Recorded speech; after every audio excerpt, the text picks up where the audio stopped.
믿던 나라 곧 우리가 아수르 왕에게서 벗어나기를 바라고 달려가서 도움을 구하던 나라가 이같이 되었은즉 우리가 어찌 능히 피하리요 하리라. 하나님께서 애굽과 구스를 멸망시키실 것을 이사야를 빨가벗겨가지고 그의 몸과 삶을 통해서 예언을 하세요. 아니 이사야가 무슨 죄가 있어요? 하시려면은 애굽 왕이나 구스 왕 데려다가 빨개 벗겨갖고 야 니네들 이렇게 될 거야? 이렇게 하면 되지. 왜 하필 하나님의 일을 하고 있는 예언자, 선지자 이사야를 빨개 벗겨갖고 그 사람들에게 예표를 보여주냔 말이에요. 이렇게 하나님으로부터 계시를 받은 예언자들의 삶은 다 이런 거예요. 하나님의 말씀을 그냥 가감없이 전하다가 세상으로부터 도를 맞지 않으면 이렇게 자신의 삶으로 경고의 메시지를 담아서 그들이 당할 것을 미리 내가 경험해서 보여주는 게 예언자, 선지자의 삶이라니까요. 이 삶을 사신 분이 누구예요? 예수님이요. 예수님이 십자가에서 빨개 벗겨져 갖고 그렇게 못 박혀서 돌아가신 것은 너희들이 회개하고 예수 믿지 않으면 바로 그렇게 벌거 벗겨져서 저주의 십자가에 못 박힐 거야를 미리 보여주신 거예요. 그게 모세가 나와 같은 선지자가 나오셔서 너희들을 구원할 것이다 한 그 선지자, 그 예언자가 바로 예수였잖아요. 그 삶이 우리에게도 닥치는 것입니다. 그러니까 예언을 받아서, 계시를 받아서 그 예언을 이 세상에 쏟아놓는 하나님의 백성들은 쉽지 않은 거예요. 그렇게 거들먹거리면서 야, 뭐 너의 앞날은 어떻고 이런 거 하는 게 예언이 아니란 말이에요. 아시겠어요? 그건 전부 샤머니즘에 기독교가 얹혀갖고 엉터리 무당 잡교가 돼버려갖고 그런 일들이 있는 거지 절대 기독교 안에 그런 것은 없어요. 100% 개런티 해드릴 수 있어요. 그거 믿어서 여러분 지옥 가면 나중에 절 수호하시던지 내가 100% 개런티 해드릴 수 있어요. 절대 이 시대에는 또 다른 예언이 있을 수 없어요. 또 다른 계시가 있을 수가 없어요. 아니 성경의 내용도 지금 뭐 10%나 제대로 안 와요 우리가? 아마 죽을 때까지 공부해도 10% 모일걸요? 근데 그거는 하나님의 말씀 확실하죠? 아니요 그것도 못 믿으세요? 그건 확실하죠? 하나님의 말씀이 확실한 그것도 다 모르면서 뭘 또 다른 걸 또 들으시려고 그러냔 말이에요. 난 이게 아주 답답해 죽겠어요. 그 확실한 하나님의 말씀도 다 모르면서 뭘 또 들으려고 그래요. 이 확실한 하나님의 말씀은 늘 우리를 공박해 들어오기 때문에 요거는 읽기 싫은 거예요. 그리고 내 취향에 맞고 구미에 맞는 내가 원하는 것들을 이야기해주는 또 다른 예언, 그 달콤한 예언들을 들으려고 하는 거잖아요, 지금요. 그러니까 그냥 큰 교회들에서도 무슨 뭐 하와이에 있는 어떤 사람들 데려다가 예언해주고 그러면은 줄을 나래비로 서는 거예요. 목사들까지 전부. 설마 그런 교수들이 엉터리 예언을 할까? 이런 것 때문에. 엉터리예요, 그게요. 절대 그런 곳에는 쫓아가시면 안 돼요, 여러분.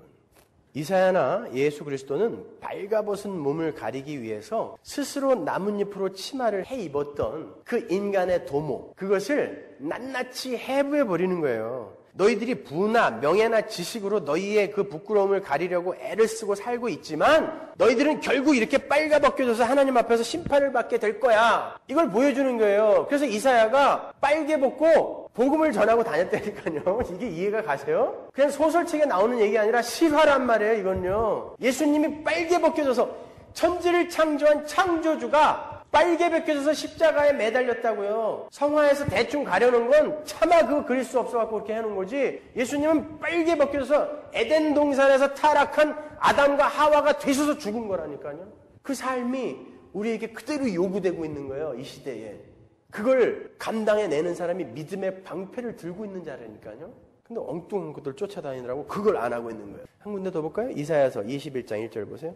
해변 광야에 관한 경고라. 적병이 광야에서 두려운 땅에서 남방 회리바람같이 몰려왔도다. 혹독한 묵시가 내게 보였도다. 주께서 가라사대 속이는 자는 속이고 약탈하는 자는 약탈하도다. 엘람이여 올라가고 메대여 에어싸라. 그의 모든 탄식을 내가 그치게 하였노라 하시도다. 이러므로 나의 요통이 심하여 임산한 여인의 고통 같은 고통이 내게 임하였으므로 고통으로 인하여 듣지 못하며 놀라서 보지 못하도다. 내 마음이 진동하며 두려움이 나를 놀래며 희망의 서광이 변하여 내게 떨림이 되도다. 바벨론의 멸망에 대한 예언을 하는 거예요, 이사야가. 근데 그 바벨론의 멸망에 대해서 예언을 하면서 이사야가 요통으로 허리가 끊어질 것 같은 아픔을 겪어요. 여기서 요통이라고 번역이 된 히브리어 할할라라는 단어는 꼬이다라는 뜻의 그 훌이라는 단어에서 나온 단어거든요. 파생어거든요. 그러니까 아주 극심한, 아주 온몸이 꼬이는 것 같은 허리 통증을 말하는 거예요. 이사야는 바벨론의 그 멸망의 아픔을 몸으로 겪으면서 예언하고 있는 거예요, 지금요. 바벨론이 얼마나 고통스럽게 멸망하게 될 것인지 그것을 예언자가 자신의 몸으로 겪어서 보여주고 있는 거예요. 이렇게 하나님의 계시는 모두 다 하나님 백성들의 구원과 돌이키지 않는 세상의 심판, 그리고 결국에 완성이 될 하나님 나라에 관한 것들인 거예요.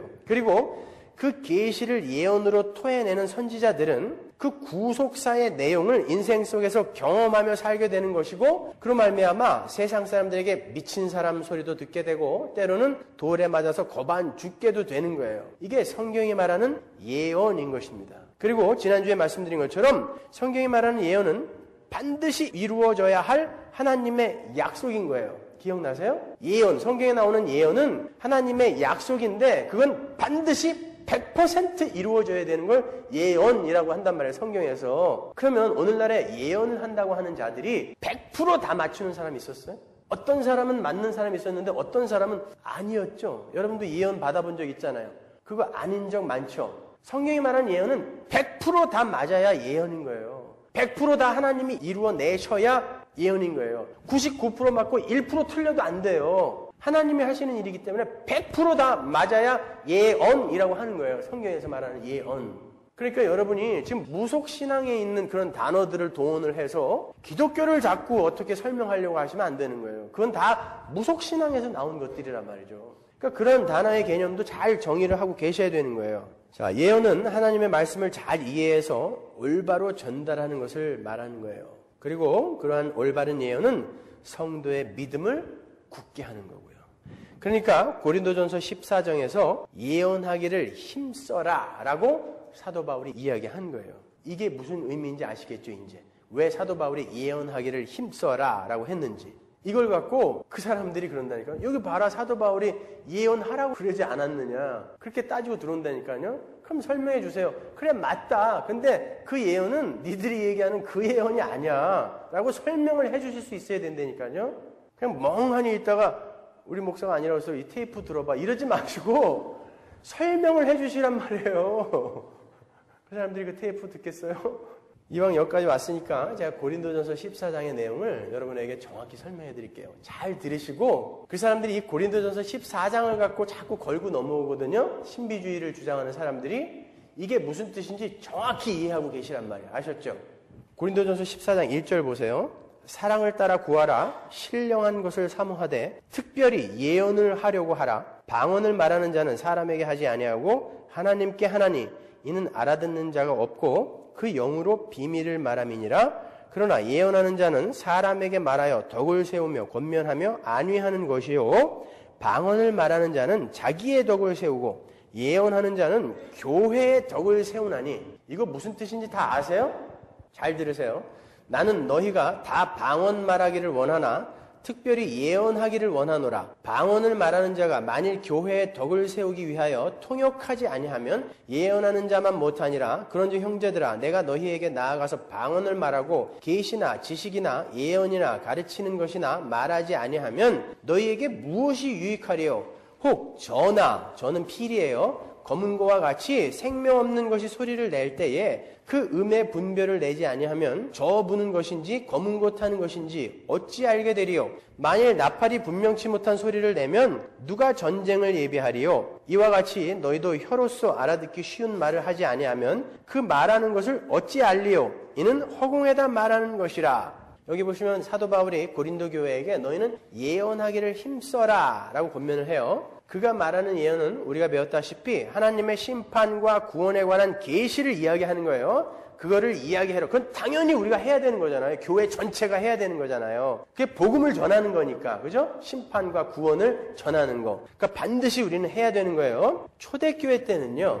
아직 계시가 완성되기 이전이죠. 성경이 완성되기 이전이잖아요. 그렇죠? 그렇기 때문에 어떤 사람들에게 하나님의 계시가 직통으로 임했어요. 그걸 갖다가 초대교회 사람들은 예언, 방언 이렇게 이야기했단 말이죠. 하나님은 사람들이 알아듣지 못하는 방언을 통해서도 하나님을 계시하셨고, 그리고 사람들이 이해할 수 있는 그런 예언을 주셔서 그것으로 하나님을 계시하시기도 하셨어요.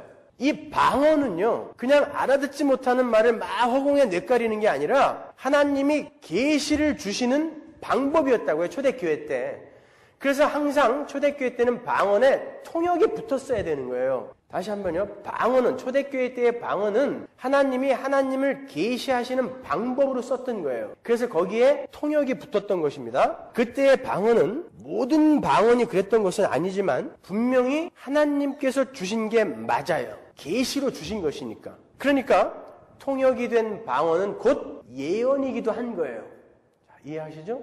하나하나 풀자고요. 맞아요? 통역이 된 방언은 예언이 되는 거예요. 우리에게 이해되어진 계시가 되는 거예요. 그렇다고 아무 방언이나 예언이 모두 다 채택이 되었던 것은 아닙니다. 통역이 없는 방언은 제재를 받았고요. 예언도 교회의 분변을 통해서 걸렀어요. 고린도전서 14장 27절 보세요. 만일 누가 방언으로 말하거든 두 사람이나 다불과 세 사람이 차소를 따라하고, 다불과라는 말은 많아야 이런 뜻이에요. 많아야 세 사람이 차소를 따라하고 한 사람이 통역할 것이요, 만일 통역하는 자가 없거든 교회에서는 잠잠하고 자기와 및 하나님께 말할 것이요, 예언하는 자는 둘이나 셋이나 말하고 다른 이들은 분변할 것이요, 만일 곁에 앉은 다른 이에게 계시가 있거든 먼저 하던 자는 잠잠할지니라. 다시 한번 여기까지 이제 정리해 드릴게요. 하나님은 아직 계시가 완성되지 않은 상태의 초대교회에 예언과 방언으로 계시를 주셨어요. 예언은 사람들이 알아들을 수 있었던 계시였고, 방언은 사람들이 알아듣지 못하는